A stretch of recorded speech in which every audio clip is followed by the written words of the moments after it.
Shalom guru-guru sekolah minggu. Puji Tuhan, pada hari ini adalah hari yang ke-26 kita berdoa puasa. Pada hari ini kita akan belajar firman Tuhan dengan judul keuntungan doa bahasa lidah. Ada banyak keuntungan kalau kita berdoa dengan bahasa lidah.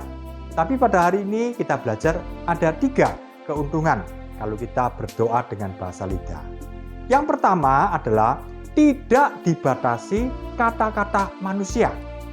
Sebab kalau memakai kata-kata manusia, kita akan kehabisan kata-kata untuk menyampaikan doa kita. Tapi Roh Kudus akan menaikkan doa buat kita dengan kata-kata yang tidak kita mengerti. Itulah keuntungan memakai doa bahasa lidah. Seperti tertulis dalam Roma pasal 8 ayat 26. Demikian juga Roh membantu kita dalam kelemahan kita. Sebab kita tidak tahu bagaimana sebenarnya harus berdoa. Tetapi Roh sendiri berdoa untuk kita kepada Allah dengan keluhan-keluhan yang tidak terucapkan. Oh puji Tuhan, biarpun kata-kata kita sudah habis, tapi kalau kita berdoa dengan bahasa lidah, maka Roh itu sendiri yang berkata-kata dan menaikkan doa sampai ke takhta Allah. Oh luar biasa. Ini keuntungan yang pertama. Yang kedua, tidak dibatasi pengetahuan kita. Sebab kita hanya bisa berdoa untuk hal-hal yang kita tahu. Atau kita mendapatkan pokok-pokok doa, lalu kita berdoa. Tetapi kalau kita berdoa dengan bahasa lidah, Roh Kuduslah yang akan berdoa untuk hal-hal yang tidak kita tahu sekalipun. Sebab Dia adalah Allah yang Maha Tahu. Ini tertulis di dalam 1 Korintus pasal 14 ayat 2. Siapa yang berkata-kata dengan bahasa roh tidak berkata-kata kepada manusia, tetapi kepada Allah. Sebab tidak ada seorang pun yang mengerti bahasanya. Oleh roh ia mengucapkan hal-hal yang rahasia. Ada banyak kesaksian, ada orang yang berdoa dengan bahasa lidah. Dia tidak tahu apa yang didoakan. Tapi lewat berapa lama kemudian ada kesaksian bahwa orang yang didoakan itu ditolong oleh Tuhan pada jam yang tepat, pada hari yang sama. Oh luar biasa, sebab Roh Kudus itu adalah Allah sendiri yang Maha Tahu. Yang ketiga, tidak dibatasi waktu dan tempat. Kita tidak mungkin berdoa 24 jam, lalu tidak melakukan aktivitas sehari-hari. Tetapi dengan doa bahasa lidah, maka memungkinkan kita bisa berdoa di mana saja dan kapan saja sambil kita beraktivitas. Roh itu yang terus berdoa dengan bahasa lidah dan roh kita terhubung dengan Roh Kudus. Bahkan kalau sudah mahir, kita bisa berdoa non-stop tanpa berhenti.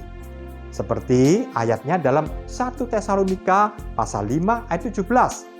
Dalam terjemahan baru dikatakan, tetaplah berdoa. Dalam terjemahan lama dikatakan, dan berdoa dengan tiada berkeputusan. Kalau King James mengatakan, pray without ceasing. Artinya berdoa terus-menerus non-stop. Oh luar biasa. Inilah keuntungan dari doa bahasa lidah. Kita akan rekap keuntungan doa bahasa lidah. Yang pertama adalah tidak dibatasi kata-kata manusia. Sebab Roh Kuduslah yang berdoa menaikkan keluhan-keluhan kita sampai ke takhta Allah. Yang kedua, tidak dibatasi pengetahuan kita. Sebab Roh Kuduslah adalah Allah yang Maha Tahu. Yang ketiga, tidak dibatasi waktu dan tempat. Sehingga memungkinkan Roh Kudus dan roh kita terus terhubung selama 24 jam sehari non-stop. Oh puji Tuhan, ini adalah fasilitas Allah sehingga kita bisa berdoa dengan bahasa lidah. Mari kita gunakan, bukan hanya sekedar pengetahuan di otak kita, tapi kita praktekkan dalam kehidupan sehari-hari. Ketika kita beraktivitas, bekerja, memasak, belajar, maka kita bisa berdoa terus non-stop. Dan juga ketika kita melayani, kita juga bisa berdoa sehingga kuasa Tuhan, hadirat Tuhan, urapan Tuhan makin limpah. Dan Tuhan makin bekerja dalam pelayanan kita. Mari kita praktekkan dalam pelayanan sekolah minggu, sehingga murid-murid dijamah oleh Tuhan dan mereka mendapatkan berkat, mereka diubahkan makin serupa seperti Tuhan. Mari kekasih Tuhan, kita berdoa bersama-sama. Bapa kami dalam surga, Tuhan Yesus, terima kasih Tuhan. Kalau pada hari ini kami boleh belajar firman Tuhan tentang doa bahasa lidah. Tuhan, bukan hanya otak kami mengetahui ini, tapi biarlah kami boleh praktekkan dalam kehidupan sehari-hari. Sambil kami beraktivitas, kami boleh berdoa senantiasa ya Tuhan dengan bahasa lidah. Ketika kami melayani, kami juga terus berdoa dengan bahasa lidah ya Tuhan. Dan kami percaya kuasa-Mu, urapan-Mu, hadirat-Mu menaungi kami ya Tuhan. Sehingga pelayanan kami boleh makin berbuah-buah. Kami juga berdoa untuk KKR Anak hari Minggu tanggal 27 Oktober tahun 2024. Tuhan, urapi hamba-hamba-Mu dalam semua persiapan. Tuhan juga berkati. Dan juga anak-anak semua, mereka semua boleh datang berbondong-bondong ya Tuhan. Dan mereka mengalami lawatan Tuhan yang luar biasa. Terima kasih Tuhan, kami berdoa hanya di dalam nama Tuhan Yesus Kristus. Haleluya, amin. Puji Tuhan, salam antusias. Tuhan memberkati.